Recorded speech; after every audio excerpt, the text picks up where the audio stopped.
Si vous avez du mal à comprendre le mot consentement, alors imaginez qu'au lieu de vouloir un rapport sexuel, vous vouliez offrir du thé. Vous dites: «Eh, ça te dirait une tasse de thé?»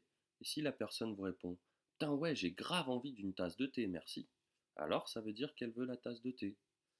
Si vous dites: «Eh, tu veux une tasse de thé?» et que la personne vous répond: je sais pas, peut-être, mais je suis pas vraiment sûr», alors vous pouvez lui préparer une tasse de thé ou non, mais soyez bien conscient qu'elle n'en voudra peut-être pas. Et si elle ne veut pas boire votre thé, c'est là que ça devient important. Ne la forcez pas à boire. C'est pas parce que vous avez préparé du thé que vous devez forcer les gens à le boire. Et si la personne vous dit non merci, alors ne faites pas de thé du tout. Ne lui faites pas de thé. Ne la forcez pas à boire du thé, ne vous énervez pas parce qu'elle ne veut pas de votre thé, elle ne veut juste pas de votre thé, ok? Elle pourrait vous dire oui avec plaisir. Et quand le thé arrive, finalement, elle n'en veut plus du tout. Bon, c'est sûr, c'est plutôt chiant parce que vous êtes déchiré à préparer tout ce thé, mais rappelez-vous que personne n'est obligé de boire du thé s'il n'en a pas envie. Oui, la personne voulait du thé, mais plus maintenant. Il y a des gens qui changent d'avis en moins de temps qu'il n'en faut pour faire bouillir l'eau, infuser le thé, rajouter le sucre. Ça arrive qu'une personne change d'avis. Et vous n'avez toujours pas le droit de la forcer à boire. Et si elle est inconsciente, ne lui préparez pas de thé. Les gens inconscients ne veulent pas de thé. Et en plus, ils sont incapables de répondre à la question: est-ce que tu veux du thé? Parce qu'ils sont inconscients. Ok, peut-être qu'elle était réveillée quand vous lui avez demandé du thé.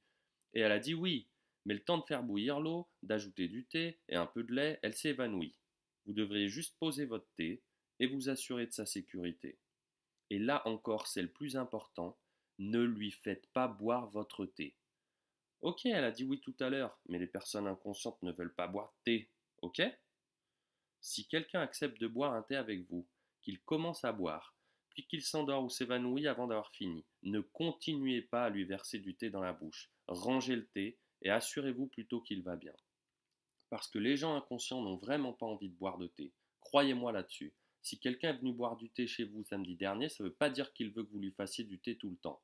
Il n'a pas envie que vous pointiez chez lui tout le temps pour le forcer à boire en lui disant: «Mais tu voulais du thé la semaine dernière?» Ou pire, d'être réveillé par une personne qui lui verse du thé dans la bouche en lui disant: «Mais tu voulais du thé la nuit dernière?»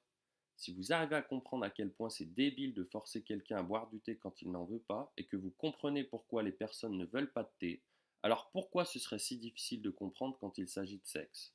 Quand on parle de thé ou de sexe, le plus important, c'est le consentement. Sur ce, je vous laisse, je vais me faire une petite tasse de thé.